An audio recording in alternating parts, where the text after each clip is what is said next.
Vamos a leer el versículo 1 en esta mañana para comenzar.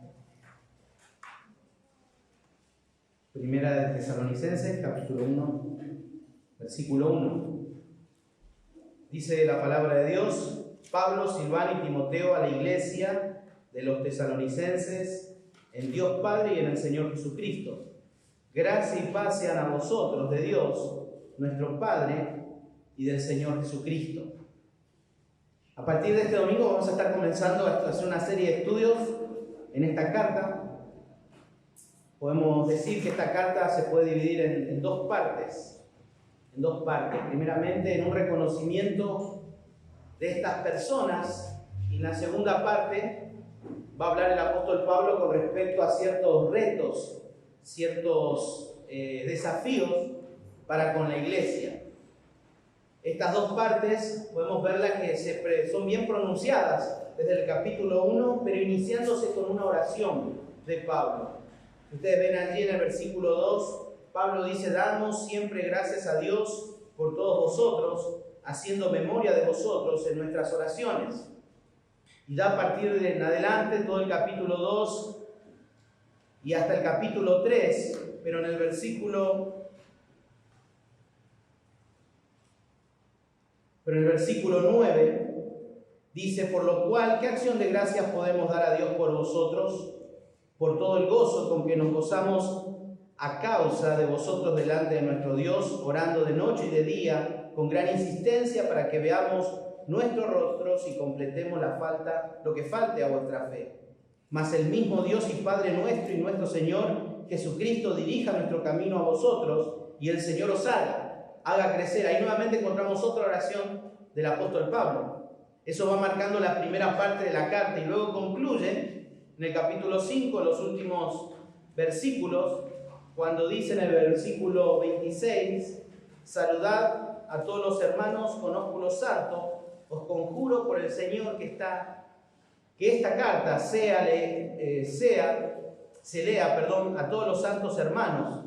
La gracia de nuestro Señor Jesucristo sea con vosotros. Versículo 23 dice también: y el mismo Dios de paz os santifique por completo. Nuevamente hay una oración. Ahí da por concluida la segunda parte de esta carta. Pero antes de comenzar a estudiarla, a meditar en el contenido de esta carta, primeramente es importante saber y preguntarnos por qué es tan importante esta carta, o por qué fue o es importante para Dios que tuviéramos en nuestras manos justamente esta primera carta del apóstol Pablo. ¿Para qué está puesta en este libro? ¿Es simplemente información o a qué se refiere? Bueno, para eso creo que es importante también que vayamos al inicio de todo esto, no comenzando hoy desde la carta misma, pero sí comenzando a meditar en esta mañana con respecto al inicio de esta iglesia. Y para eso necesitamos ir no a la carta a los tesalonicenses, sino ir al libro de los Hechos, ahí donde hay un libro de historia.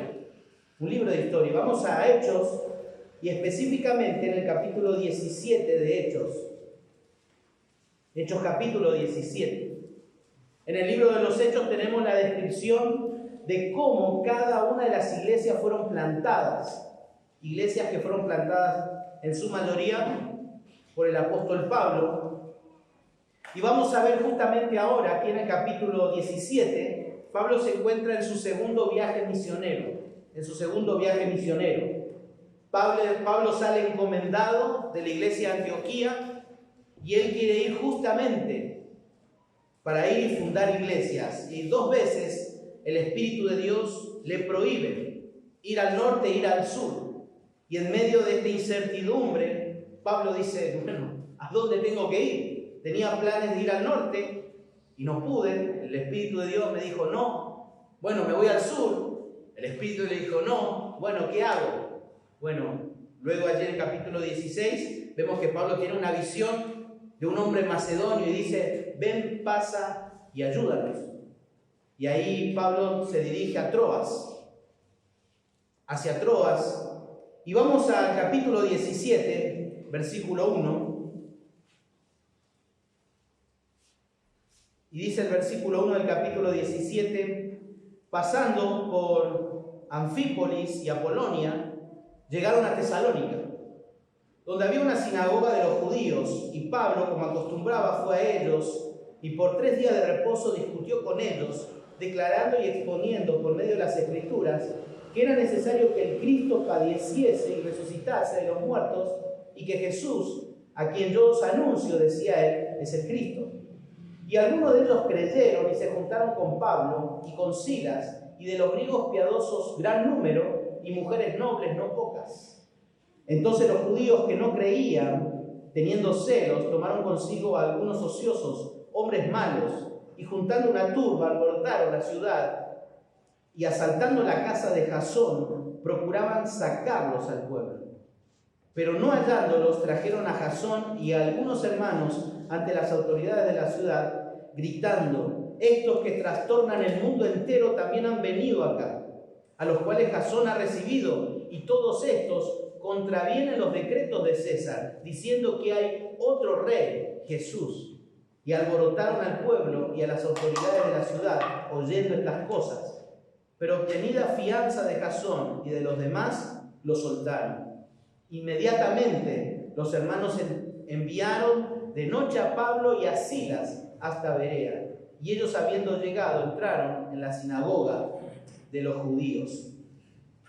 Bueno, antes de comenzar a analizar el inicio de la iglesia en Tesalónica, también es importante saber por qué Tesalónica. ¿Por qué Pablo llegó a Tesalónica y por qué no vemos un registro de lo que Pablo hizo justamente, como dice el versículo 1, pasando por Anfípolis y Apolonia? ¿Por qué no hay registro de lo que Pablo pudo haber hecho en esas 2 ciudades? Pero sí Lucas, el doctor Lucas, nos deja registro de lo que hizo en Tesalónica. Bueno, Tesalónica era una ciudad muy importante justamente en aquella época, era la capital de todo lo que era la provincia de Macedonia. Cuando Alejandro Magno conquista el mundo, que lo hizo en muy poco tiempo, y que a los 33 años de edad muere, él entrega todo lo que sería Macedonia y se divide en cuatro repúblicas, en 4 provincias, en 4 repúblicas, dirigidas por 4 generales griegos, de los cuales uno de ellos, llamado Casandro, gobernó Macedonia. Y allí en Macedonia establece una capital. ¿Cuál es la capital? Tesalónica. Luego, cuando llega el Imperio Romano, toma nuevamente esas 4 repúblicas, pero hace también importante justamente a esta ciudad, Tesalónica. Más adelante, el Imperio Romano hace que toda la ciudad, específicamente Macedonia, no sea independizada, pero tenga libertad de autogestionarse, pero bajo la supervisión de Roma. Por lo tanto, allí los funcionarios públicos daban más actividad y libertad aún para trabajar. Por eso vemos el relato de que hay mujeres nobles. Acuérdense que las mujeres en aquel tiempo eran de segunda categoría. Aquí podemos encontrar mujeres importantes que tenían cierta labor. A esto se debe justamente por el hecho de que toda la gestión en Tesalónica les daba la libertad de que las mujeres pudieran hacer esto.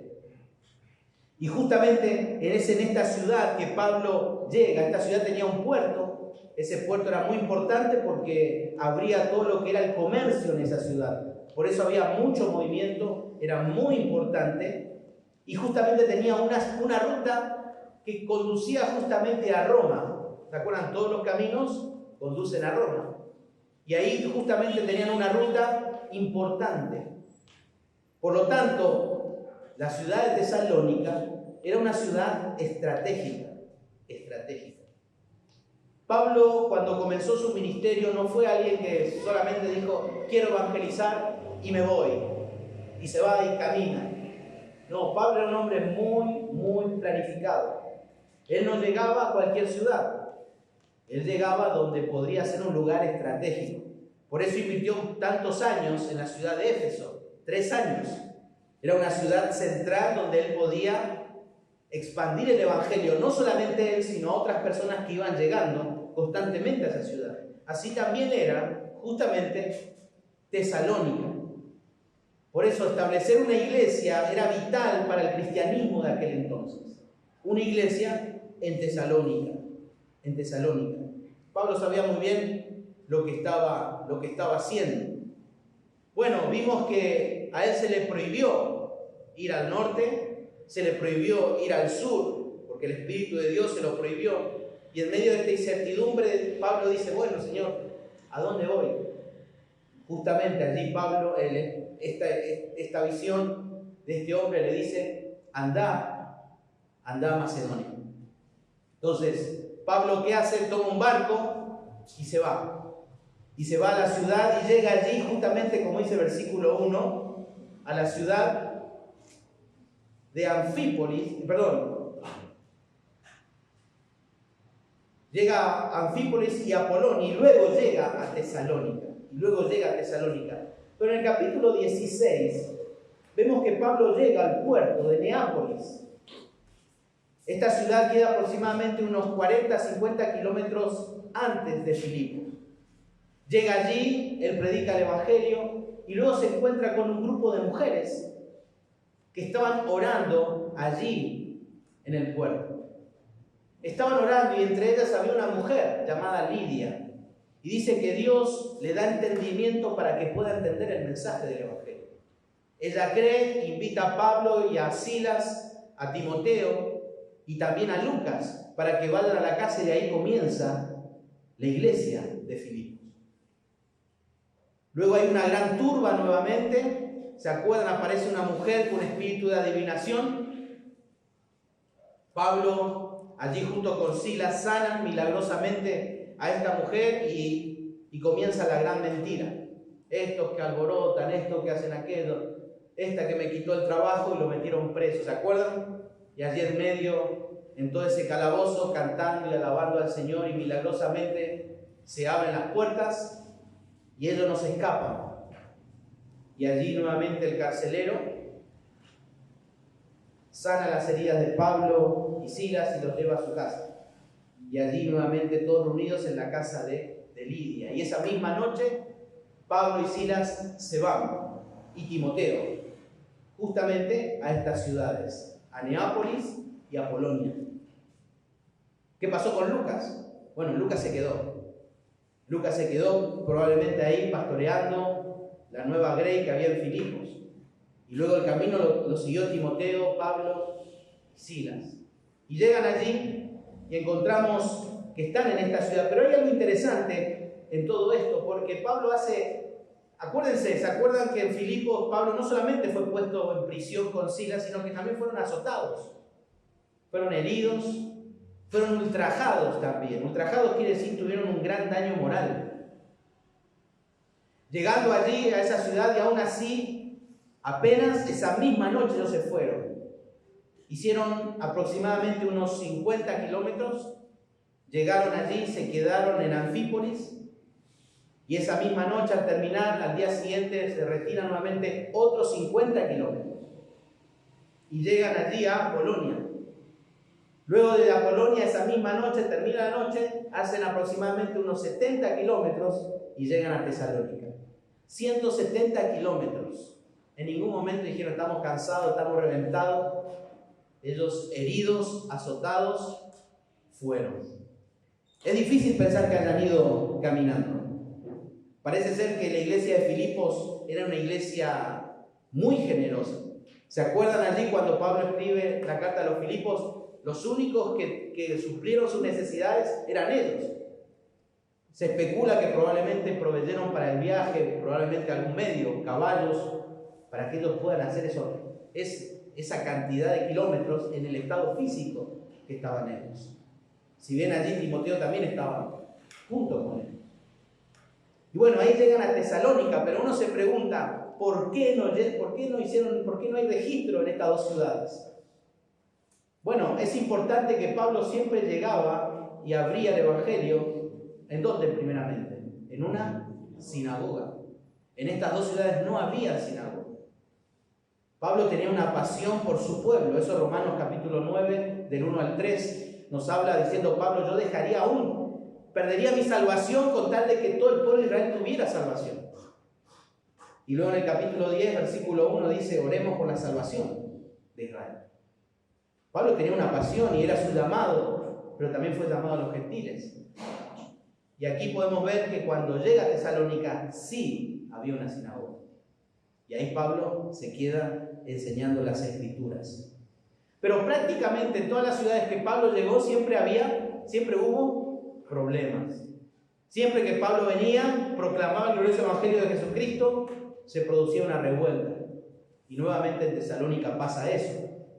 Y eso lo encontramos en el capítulo 17. Y fíjense justamente cómo estos hombres mentirosos dijeron de Pablo, versículo 6, la última parte: estos que trastornan el mundo entero también han venido acá. Estos que trastornan el mundo entero. Pablo trastornó todo el mundo. Está hablando de algo en hipérbole, en un exagerado. Están esta gente acusándolo falsamente. Pero fíjense también en Hechos capítulo 24. Fíjense lo que dice el versículo 5.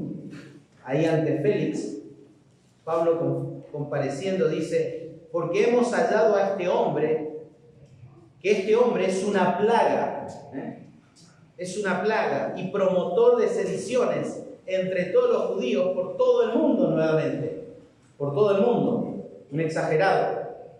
Pero hay algo que decía, este Pablo es una plaga, el tipo hace revuelta, aparece para hacer conflicto nada más. Bueno, ¿se acuerdan qué dijo el Señor cuando escogió a sus discípulos? Los vi y menospreciados, para que lo poco pueda sobre lo mucho. Ese siempre fue el plan de Dios.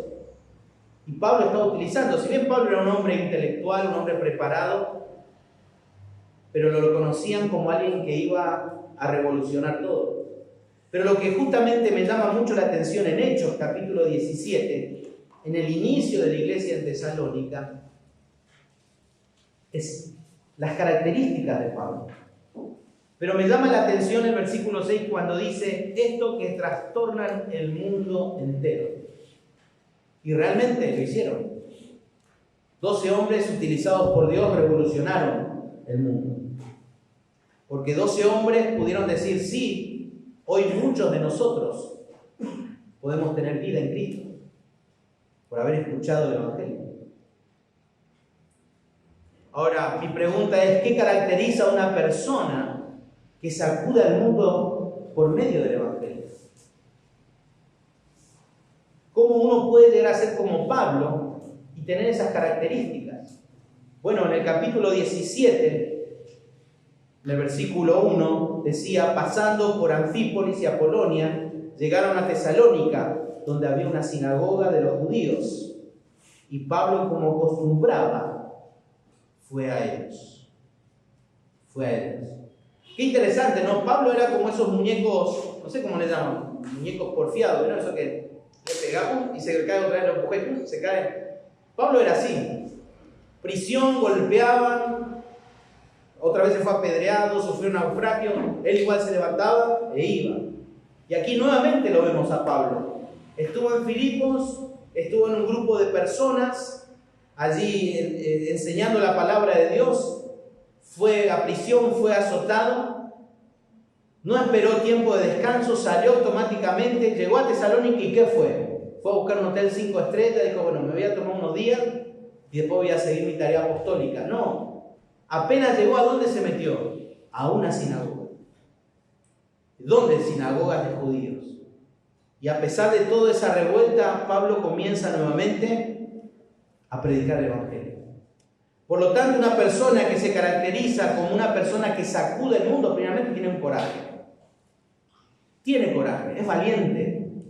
A pesar de todo lo que pasó y sabía que se iba a reproducir toda esa misma situación, Pablo iba. Por algo Pablo le decía a Timoteo, en el capítulo 1, versículo 7, porque no nos ha dado Dios espíritu de cobardía, sino de poder, de amor y de dominio propio. Pablo sabía lo que le estaba pidiendo a Timoteo. Era necesario para confrontar las situaciones venideras y presentes. Tenía que tener una actitud de coraje, valentía. No de hacerse el macho y decir: acá estoy yo, vengan, yo puedo contra todos ustedes. No. Es el hecho de confrontar personas con ideologías distintas, confrontar el pecado, confrontar con el que está en el error, valientes, con coraje. Y Pablo era justamente. El coraje y la valentía era un elemento esencial para que también las iglesias primitivas pudieran crecer en aquel entonces. Acuérdense, Pablo al escribir las cartas a Efesios, por ejemplo, al hablarle que el esposo tiene que amar a su esposa y que la esposa tiene que estar en sujeción, que los padres no pueden hacer exasperar a sus hijos, era todo un concepto revolucionario de aquel entonces. Y Pablo tenía que imponer, Pablo tenía que guiar el mandato de Dios para su iglesia. Pablo luchaba contra cultura, eso es indudable. Por favor, conmigo también en Hechos capítulo 20, versículo 22. Hechos 20, 22.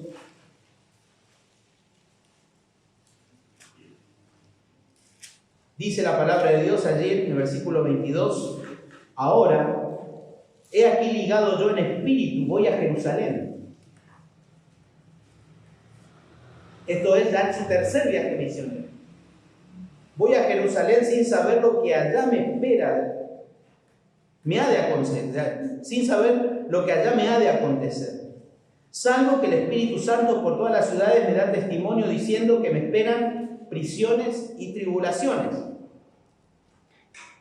El Espíritu de Dios ya le estaba diciendo, mira Pablo, prepárate porque se viene pesada la mano en Jerusalén. Es necesario ir.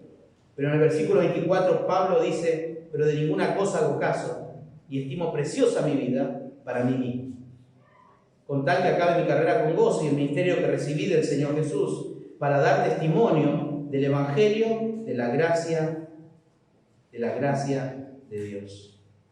Pablo era consciente de las situaciones por venir. Él sabía que la iba a pasar mal, pero la única manera para poder enfrentar todo eso es teniendo coraje. Los incidentes justamente que leímos en los versículos del 1 al 10 en Tesalónica exhibieron justamente el carácter, el temple del apóstol Pablo. Ahora, Pablo estaba motivado por predicar el Evangelio y nos dice allí la palabra de Dios justamente que él llegó a ese lugar y estuvo allí 3 semanas predicando el Evangelio. Pero pensaba justamente, ¿qué es lo que lo movía a Pablo? ¿Qué es lo que lo mantenía una persona con coraje, valiente? ¿Por qué Pablo era valeroso? ¿Por qué Pablo podía, a pesar de las dificultades, de los pensamientos de las personas, predicar lo que tenía que predicar, confrontar lo que tenía que confrontar?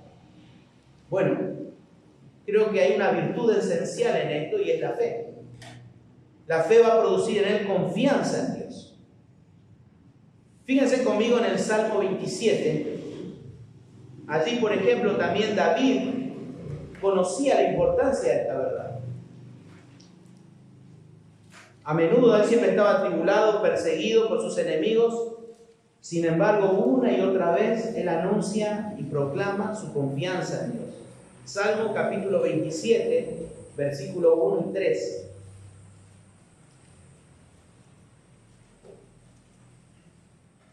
Dice la palabra de Dios, Jesús es mi luz y mi salvación. ¿De quién temeré? Jehová es la fortaleza de mi vida. ¿De quién he de atemorizarme? Cuando se juntaron contra mí los malignos, mis angustiadores y mis enemigos, para comer mis carnes, ellos tropezaron y cayeron.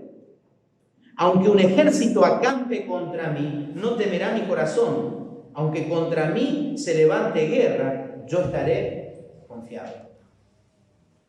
Pero lo primero que él confiesa en esta declaración es: Jehová es mi luz y mi salvación. Esa era su confianza. Esa era su confianza.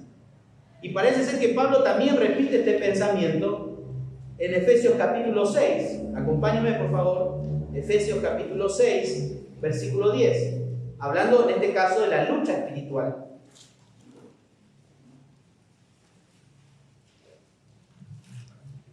Pablo le decía a los hermanos de Éfeso en el versículo 10: por lo demás, hermanos, fortaleceos en el Señor y en el poder de su fuerza.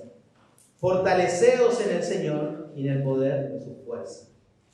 Sin lugar a dudas, la fuerza de Pablo no estaba en él. La fuerza de Pablo no estaba solamente en la autoridad que él tenía, porque era una autoridad delegada de Dios para con él, sino que él descansaba en todas sus facultades y capacidades en que Dios obraba a través de él. Esa era su confianza. No eran los contactos o la influencia que podía tener en el ambiente religioso judío, sino era quién era él, porque él estaba en Dios. Y el hermano Valdir nos hablaba el domingo pasado en 2 de Timoteo, Pablo exhortándole a Timoteo diciéndole: tú pues, hijo mío, esfuérzate en la gracia que es en Cristo Jesús. Casi podemos, si tuviéramos a Timoteo presente hoy, le diríamos: mirá, Timoteo, ¿te acordás, Pablo? ¿Te acordás, Pablo, cómo actuaba, cómo obraba cuando llegaba a lugares difíciles? Él se esforzaba. Él descansaba en el poder de Dios, no en sus capacidades, no en lo que él era y en sus influencias, en sus contactos, sino en el Señor. Por lo tanto, Timoteo, no tengas miedo. Esforzate, pero en la gracia de Dios. En la gracia de Dios. La clave del valor es confiar en el poder soberano de Dios y en el cuidado de Dios y depender de su fuerza. En cualquier circunstancia de la vida, nosotros los cristianos podemos confiar en Dios. Podemos confiar en Dios. La falta de valor muchas veces proviene, en última instancia, es por tener una inadecuada o un inadecuado concepto de quién realmente es Dios. De quién realmente es Dios. La segunda virtud que podemos encontrar también en una persona que tiene valor no solamente es la fe, sino también la integridad, la pureza. La pureza. Una persona que tiene valor es una persona que vive una vida íntegra. Volvamos nuevamente a otro salmo, el Salmo 7. Salmo 7, versículo 1. Dice: Jehová, Dios mío, en ti he confiado. Sálvame de todos los que me persiguen y líbrame. No sea que desgarren mi alma cual león y me destrocen sin que haya quien me libre. Jehová Dios mío, si yo he hecho esto, si hay en mis manos iniquidad, si he dado mal pago al que estaba en paz conmigo, antes he libertado al que sin causa era mi enemigo, persiga el enemigo mi alma y alcáncela. Huele en tierra mi vida y honra ponga en el polvo. Mi honra ponga en el polvo. Y en el versículo 10 dice: mi escudo está en Dios, que salva a los rectos de corazón. Mi escudo está en Dios, que salva a los rectos de corazón. En este caso, el salmista tenía una seguridad en Dios, no solo porque él estaba en Dios, sino que también tenía una vida íntegra. Si no hay nada en mí en contra de alguien, he pecado contra alguien, he pecado contra ti, yo puedo estar tranquilo. Y creo que esa es la clave de muchos de nosotros cuando enfrentamos situaciones difíciles. A veces tememos a la muerte. Y uno se pregunta: ¿por qué tememos a la muerte? Enfrentamos situaciones y no queremos confrontarlas, no porque seamos cangú, como se dice, sino que probablemente sea porque haya pecado. No tenemos quizás la libertad de poder hablarlo. Y Pablo era una persona valerosa porque no había pecado en él, pero también él tenía una confianza en Dios. Frente a una dura prueba, en este caso, David declaró que en su vida no había pecado sin confesar.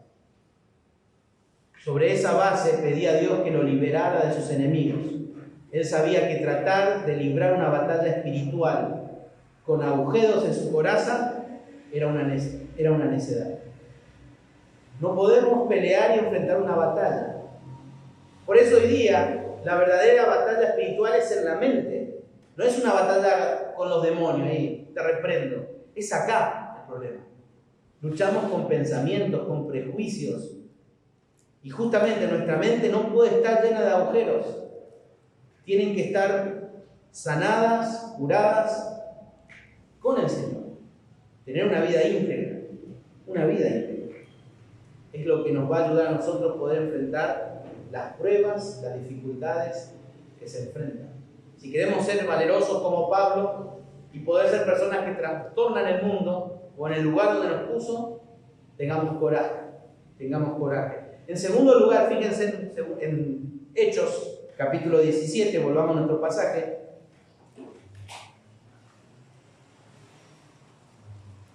Versículo 2, la segunda parte, y el versículo 3, dice: y por 3 días de reposo discutió con ellos, declarando y exponiendo por medio de las Escrituras que era necesario que el Cristo padeciese y resucitase de los muertos, y que Jesús, a quien yo os anuncio, decía, Él es el Cristo.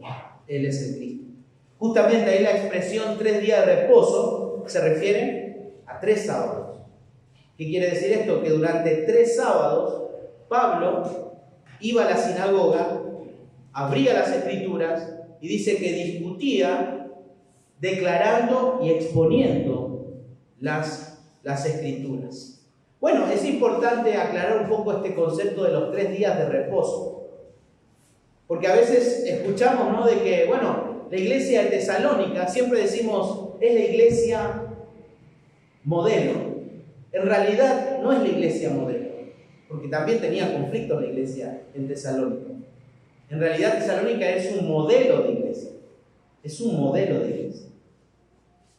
Y siendo un modelo de iglesia podemos ver también que no es una iglesia que Pablo estuvo 3 semanas y después se fue. Hay razones aquí en este relato que nos hace entender que Pablo estuvo más de 3 semanas. Y es importante tener en claro eso, porque hay cosas que sucedieron y uno va a decir, ¿en 3 semanas pasó todo esto?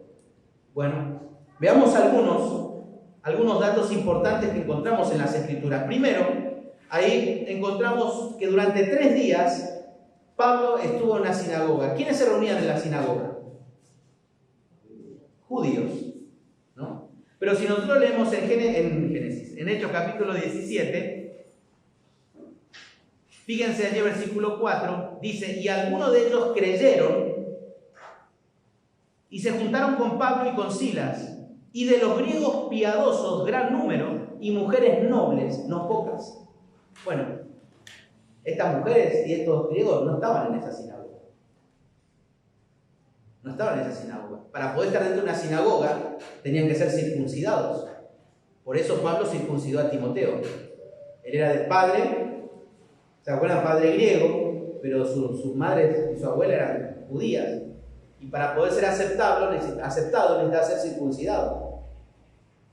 Entonces, Pablo, en cierto modo, también, para poder ganar a estas personas, tuvo que también pasar cierto tiempo y poder ministrarlos. Y uno dice, bueno, pero eso lo pudo haber hecho de lunes a viernes. Y el sábado se iba a la sinagoga, ¿no? Y sí, no está mal, puede ser. Pero también hay otros datos también importantes que podemos entender. Por ejemplo, en Filipenses capítulo 4, vayan a Filipenses capítulo 4.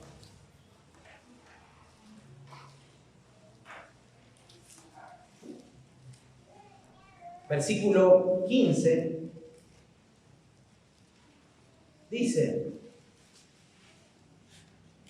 mejor dicho, versículo 14, sin embargo, bien hicisteis en participar conmigo en mi tribulación, y sabéis también vosotros, oh filipenses, que al principio de la predicación del Evangelio, cuando partí de Macedonia, ninguna iglesia participó conmigo en razón de dar y recibir, sino vosotros solos, pues aún a Tesalónica me enviaste una y otra vez para mis necesidades.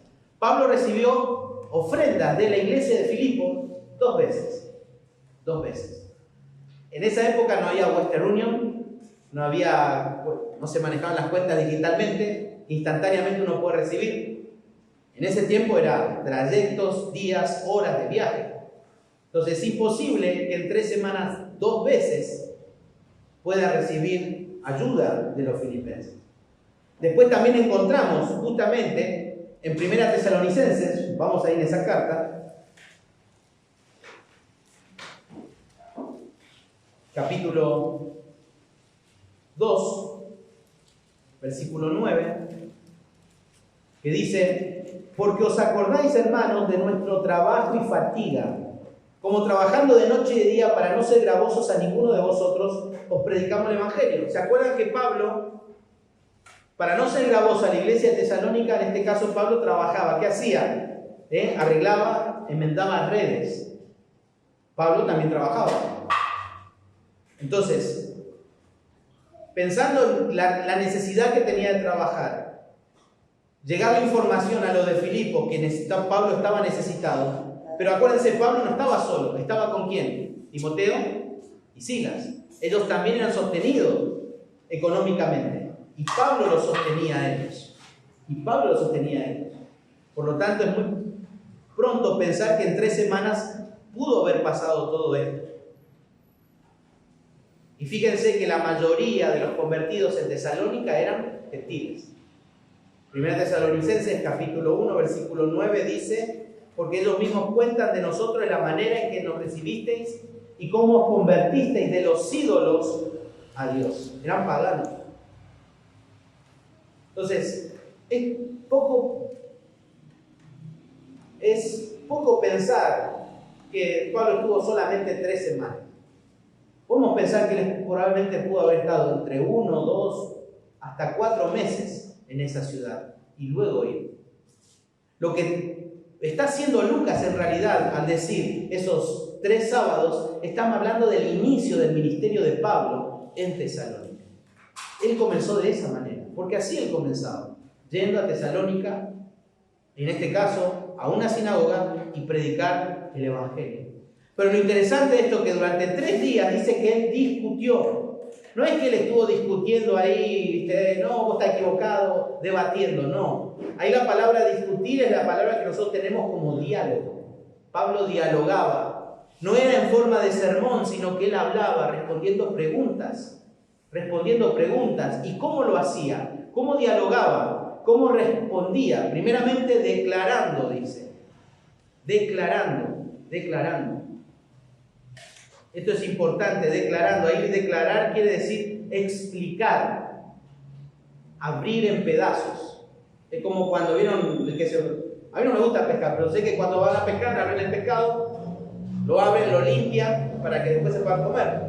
Bueno, esa es la idea, de abrir, quitar todo, despejar todo, para poder entender, poder ver, y en este caso comer el pescado.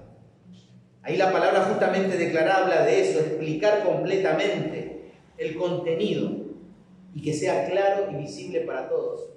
Pablo trataba de ser muy claro con los hermanos, pero también dice que exponía. ¿Qué quiere decir eso? Demostraba, aportaba evidencia de las verdades que él hacía. Ahora, ¿de dónde sacaba todo eso? ¿De dónde sacaba todo eso? De las Escrituras. De las Escrituras. Ahí en Hechos nos dice que exponía las Escrituras.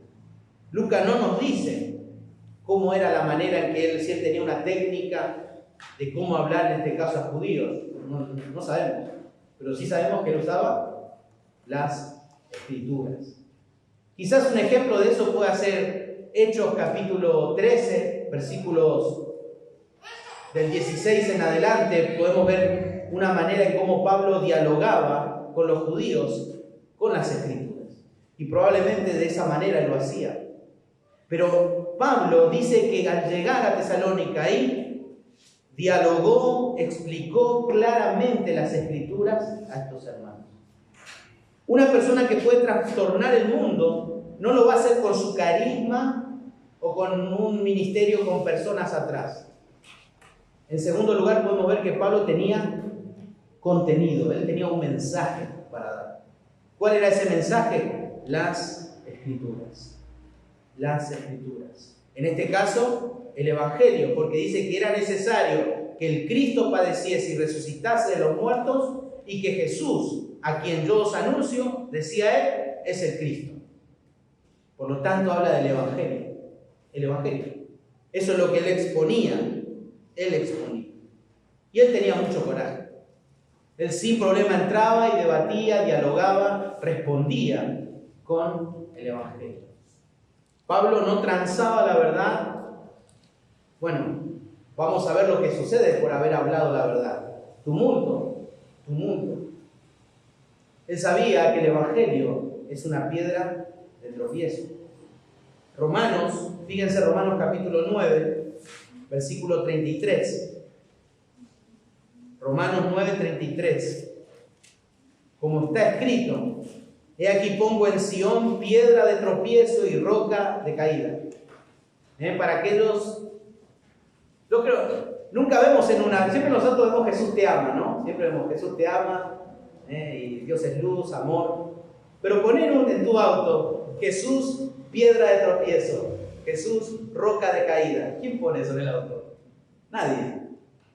Bueno, aquí Pablo está declarando lo siguiente, que Cristo es piedra de tropiezo y roca de caída, y el que creyere en él no será avergonzado. No será avergonzado. Cristo no es paz y amor, no es hippie, acuérdense, no es hippie Cristo. Dice Juan que vino lleno de amor y de verdad, lleno de gracia y de verdad. Él es piedra de tropiezo, y eso es lo que hace el Evangelio. Hace tropezar al incrédulo.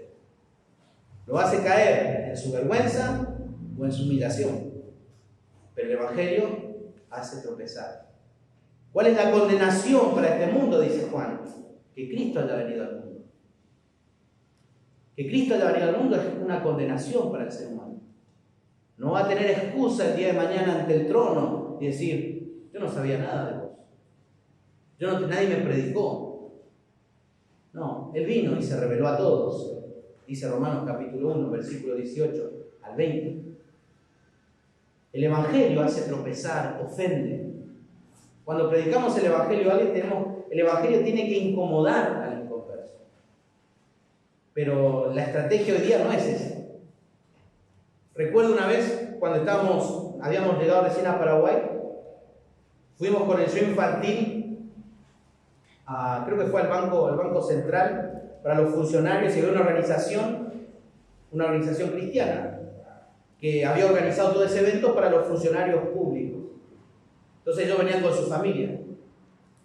Pero me acuerdo que venía el director de la organización cristiana, que no quería que seamos muy directos en el Evangelio. Porque esta gente, ¿viste cómo esta gente? Creen que son muy, muy importantes. Eso era el pensamiento de esta persona, un cristiano. Bueno, justamente el Evangelio tiene que incomodar. ¿Por qué? Porque Cristo es piedra de tropiezo. Piedra de tropiezo. Piedra de tropiezo. Y bueno, Pablo tuvo coraje, fue valiente, tuvo un contenido que hablar. Ahora, ¿cómo podemos conocer suficientemente la palabra de Dios y usarla eficazmente como Pablo? ¿Cómo Pablo se pudo sentar y dialogar de una manera clara, exponiendo todo, para que sea bien clarito para los hermanos allí? Bueno, primeramente uno tiene que vivir en integridad. Tiene que vivir en integridad. ¿Se acuerdan? Primera de Pedro 2:2, que dice, desead como niños recién nacidos, ¿qué cosa? La leche espiritual, no adulterada, para que por ella crezcáis para salvación. Pero, ¿qué dice el versículo 1? Desechando. Desechando. ¿Qué cosa? Fíjense, primera de Pedro 2:1. Desechando pues toda malicia, todo engaño, hipocresía, envidias y todas las detracciones. Todo eso. Y ahí recién, desear. Desear. Son imperativos, son mandatos. Tengo que desechar para poder desear. Aquí claramente Pedro está diciendo algo. Si no deseas, es porque no desechaste. Uno desea cuando tiene hambre o cuando está lleno. Cuando está vacío. Ya no tiene hambre, ahí está vacío y tiene hambre, quiere comer. Pero cuando uno está lleno, no quiere comer. Pero no necesariamente está lleno de la palabra, en este caso está lleno de basura, de pecado. Y no quiere estudiar, no quiere aprender. Bueno, queremos aprender la palabra de Dios, primero desechemos y luego deseemos. No nos olvidemos del mandato primero, antes del mandato segundo. Primero, desechemos. Segundo, estudiemos diligentemente. Pablo le decía a Timoteo, procura con diligencia presentarte a Dios aprobado como obrero que no tiene de qué avergonzarse, que usa bien la palabra de Dios.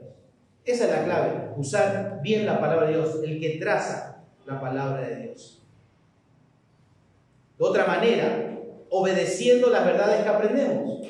Santiago, las mujeres están estudiando Santiago 1:22, sed hacedores de la palabra y no tan solo oidores, engañándoos a vosotros mismos. No es solamente yo puedo conocer, pero no practicar. Eso justamente es lo que Pablo le decía a Timoteo, ejercítate en la piedad. Timoteo, vos sabes mucho, pero bueno, ahora ejercítate también en la piedad, en poner en práctica eso que aprendes. Puedes tener la cabeza así grande de teología, pero un debilucho en la piedad, no llevar a la práctica. Pero también, para ser eficiente, como Pablo lo fue, tenemos que enseñar a otros. Nuestro hermano Valdir nos habló en 2 Timoteo 2:2, cuando dice, lo que has oído de mí ante muchos testigos, esto encarga a hombres fieles, que sean idóneos para enseñar también a otros. Fíjense otra vez, Pablo estratégico. Pablo es estratégico, no sé si se dieron cuenta en este versículo. ¿A quién tengo que enseñar? Se preguntará Timoteo. ¿A quién? ¿A hombres? Fieles. Fieles. No a cualquiera. Fieles. Que quieran crecer, que quieran aprender, que quieran servir. Que estén luchando en su vida con cosas, pero que quieran cambiar, quieran seguir adelante.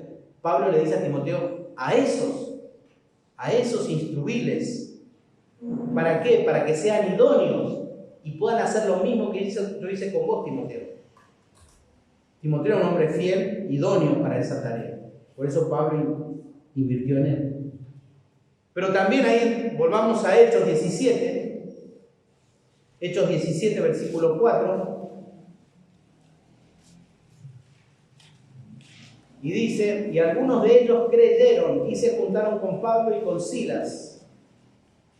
Y de los griegos piadosos gran número, y mujeres nobles, no pocas.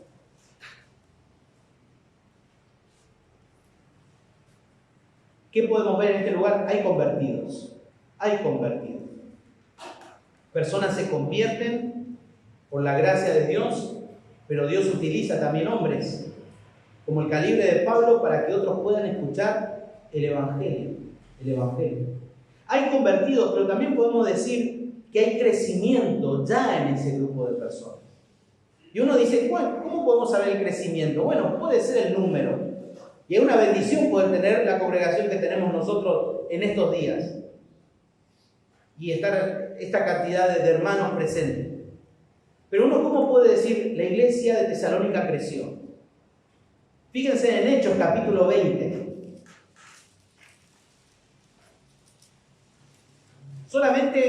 Probablemente pasaron alrededor de 9 o podemos decir un año de ese momento que Pablo llegó.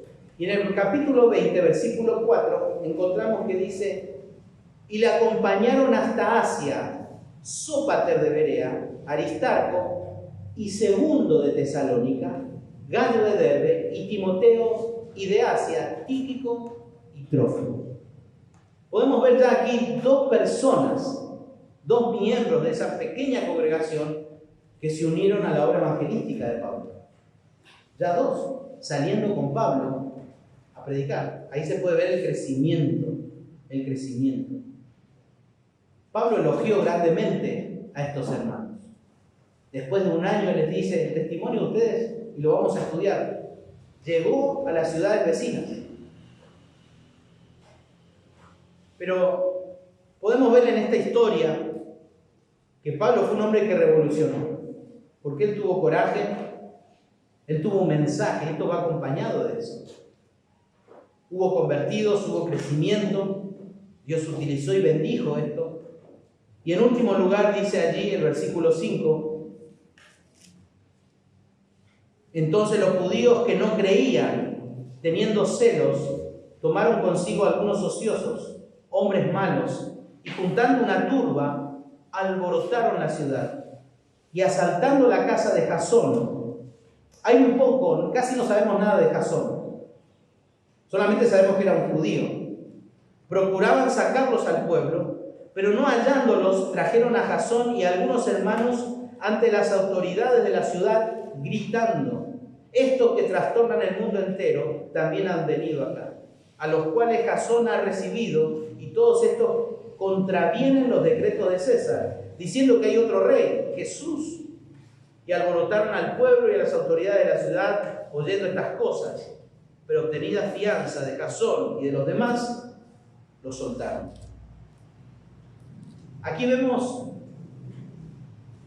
justamente lo que el apóstol Juan enseña en capítulo 3, versículos 19 y 20, cuando dice: y esta es la condenación, que la luz vino al mundo, y los hombres amaron más las tinieblas que la luz, porque sus obras eran malas.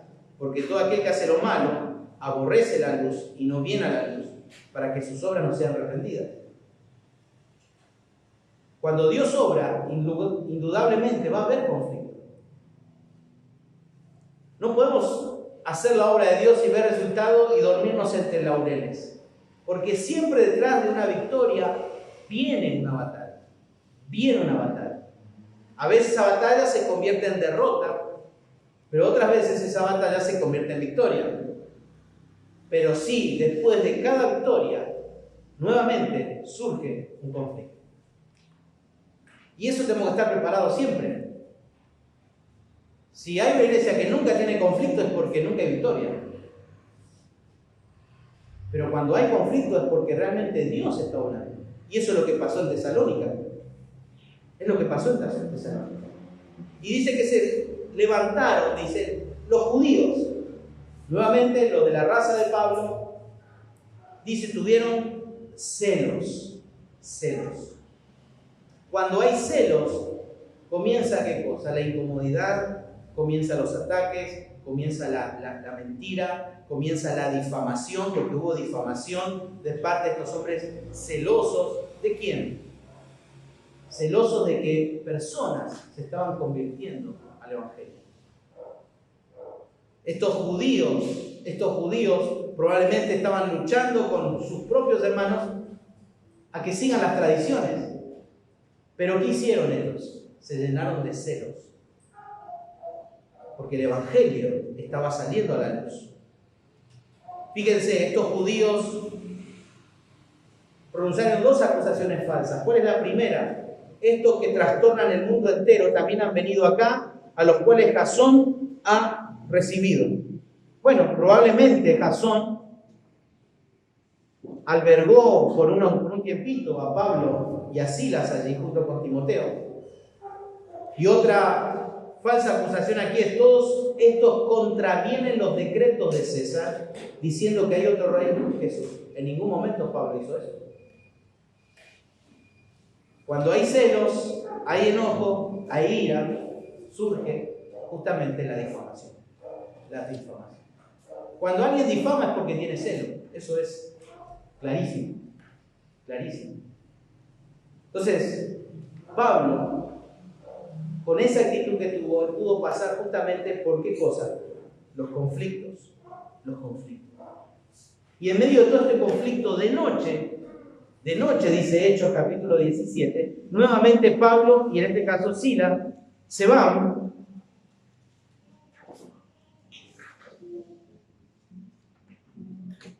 Dice inmediatamente, versículo 10, los hermanos enviaron de noche a Pablo y a Silas hasta Berea, unos 70 kilómetros más de Tesalónica, y ellos, habiendo llegado, ¿qué hicieron? ¿Se escondieron hasta que pase otra vez todo el revuelto? No. ¿Llegaron otra vez a dónde? A una sinagoga. Estaba enfocado Pablo. No había tormenta, no había dificultad, no había prueba que salga de lo que realmente Dios le llamó a hacer: predicar el Evangelio. Lo que sucedió en Berea es casi exactamente lo que sucedió también en Tesalónica. Y los mismos judíos que estuvieron en Tesalónica fueron los mismos que armaron la revuelta en Berea, que Pablo nuevamente tuvo que huir a Atenas y luego allí se fue a Corinto. Y desde Corinto escribe esta primera carta de Tesalónica a los hermanos, para animarles, desafiarles a que puedan seguir adelante y ser una bendición en el lugar de donde ellos están. Y Pablo fue esta persona. Fue una persona que trastornó el mundo entero. Él tuvo coraje. No le tuvo temor a lo que dirán, a las personas. Él tuvo temor del Señor. Porque vivía una vida íntegra y confiaba en Él. Él tenía un mensaje correcto, claro, preciso, que sin lugar a dudas, cuando esas dos cosas se fusionan, surgen los conflictos. Pero hubo victoria. Personas se convirtieron, la iglesia empezó a crecer, pero indudablemente el conflicto va a venir. No da gusto los conflictos, pero los conflictos es señal de que la iglesia está avanzando. Está avanzando. Y que el Señor bendiga su palabra esta mañana y que podamos preparar nuestro corazón también para tratar con la carta a los tesalonicenses. Es una carta que nos va a enseñar acerca de puntos importantes de teología como la santificación progresiva. Nos va a tratar acerca del pecado sexual. Va a tratar acerca de los eventos del futuro. Va a tratar de cómo tratar al hermano que no quiere trabajar, que es un vago. Va a tratar de cómo la iglesia debe tratar a sus autoridades y cómo sus autoridades deben tratar a sus miembros. La iglesia, la carta de Tesalonicenses nos va a enseñar también a cómo tratar con el hermano que peca. Va a ser una carta muy práctica para cada uno de nosotros. Pero pensar justamente en esta iglesia fue una iglesia, un modelo de iglesia, no una iglesia modelo, un modelo de iglesia. Con sus conflictos, pero también con su crecimiento y con un propósito claro en su vida, honrar el nombre de Dios. Oramos en esta mañana. Padre Santo, te damos gracias por este día. Gracias, Señor, porque podemos abrir libremente tu palabra, podemos estudiarla. Queremos agradecerte, Señor, porque en tu sabiduría y en tu soberanía nos ha llegado, Señor, esta carta a nuestras manos. Y ayúdanos, Señor, a poder sacar el jugo, poder sacar lo que realmente, Señor, era tu mensaje para ellos en aquel tiempo. Prepara nuestra mente, nuestro corazón, y así, Padre, nos encomendamos en tus manos. En el nombre del Señor Jesús.